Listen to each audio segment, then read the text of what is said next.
Okay. Here at Free Press Houston, we got Jeff Corwin, and tell me a little bit about this conference program that you're about to speak. Well, I was invited here last year to come speak, and I was in the middle of filming. I'm filming off the coast of California right now, filming California sea lions and sea otters and the efforts to save that coastline. And so they invited me out to speak on the work that I've done. And, my primary focus is on extinction, what we need to do to try to salvage what life remains on our planet. And then I get today, with the Texas wildfires, how do you feel? Have you had any progress with the Houston toad?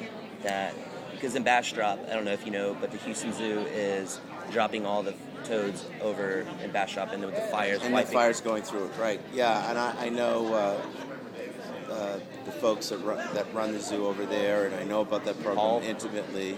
Yeah, and others, and because the Houston toad really is symbolic of what's happening to our planet, and in some ways, Texas is symbolic. This really kind of is the front lines of where we can see the impact of coastal erosion and climate change and habitat loss and urban expansion and how that impacts habitat and species. And one of the things I said to some folks last night is that I think people undervalue the value of Texas. That Texas is an incredibly important place when it comes to ecosystems and creatures, and it's a wonderful representation of American natural heritage. And so when Texas is feeling the heat from fires and drought, really it's our whole country that pays that price. Because you don't find Trans-Pecos rat snakes in Delaware. No, you don't. You don't find Houston toads in San Diego. These are unique endemic species to the state of Texas, and they're just a small example of a great plethora of creatures. So, but it very much resonates to a much bigger problem our planet faces today, which is the loss of life. We lose life every 20 minutes. Something disappears forever. And Texas reminds us that none of us are immune to that. And for, I guess, people who are watching this, what can the average person do to help preserve a species?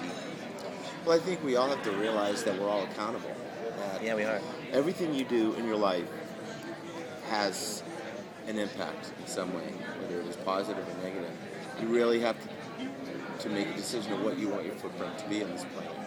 And I think one of the greatest challenges to conservation is a sense of apathy and people feeling like they are void of power. Whether it is your power as a consumer, whether it is your political powers, your powers as an advocate, your powers as a volunteer, all of these things can make a big, big, big difference.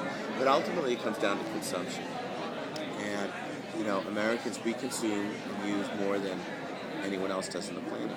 And we're now kind of paying a price for that, not only physically and children and a generation of people that are a little less healthier than they were historically, but also in what we take away from our planet for future generations. And ultimately we have to look at ourselves as stewards.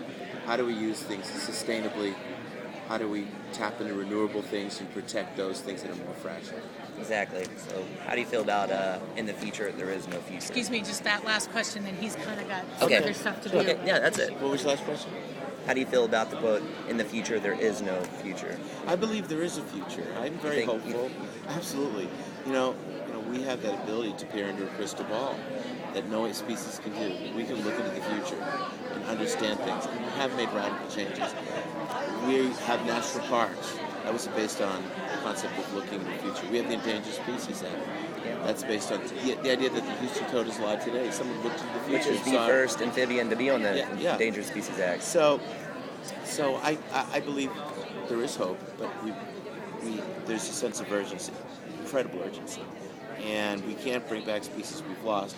We need to learn the hard lessons from that and apply that to the species that are in jeopardy. Hey, thank you so much. Thank you. I really appreciate it. Thank you so